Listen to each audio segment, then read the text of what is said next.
Hello friends, જય સાંઈનાથ. સ્વાગત છે મારી ચેનલ સાંઈ સબુરીમાં. આજે આપણે બનાવશું દહીં તીખારી. તો આપણે દહીં તીખારીમાં લસણવાળી ચટણી લેશું. લસણવાળી ચટણીનો ટેસ્ટ સરસ આવે છે.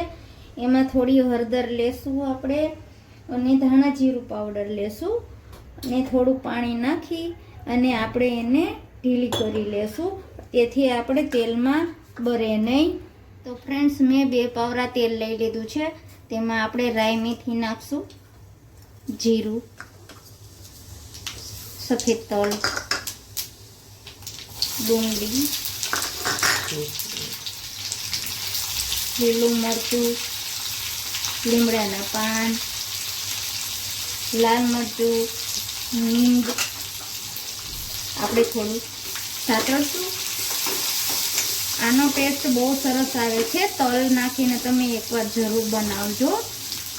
થોડું સતળાઈ ગયા પછી આપણે લસણવાળી ચટણી નાખી દઈશું આમાં, જેથી લસણવાળી ચટણીથી આપણને ટેસ્ટ બહુ સરસ આવે છે. અને આમાં જેમ બને તેમ લસણનો ટેસ્ટ ઝાઝો હોય તે રીતે લેવાનું.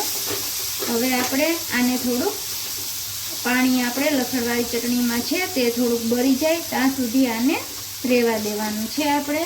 તો ફ્રેન્ડ્સ, આપણું બધું પાણી જો ચટણીમાંથી બળી ગયું છે.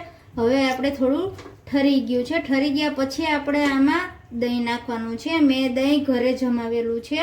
ઘરનું દહીં હોય તો તમારે દહીં તીખારી મસ્ત બનશે. અને મોરું છે અને ખાટું દહીં હશે તો તમને નહીં મજા આવે. આ બહુ સરસ લાગે. આને બહુ હલાવવાનું પણ નહીં. થોડું કણીદાર હોય તો તમને મસ્ત આનો ટેસ્ટ લાગશે.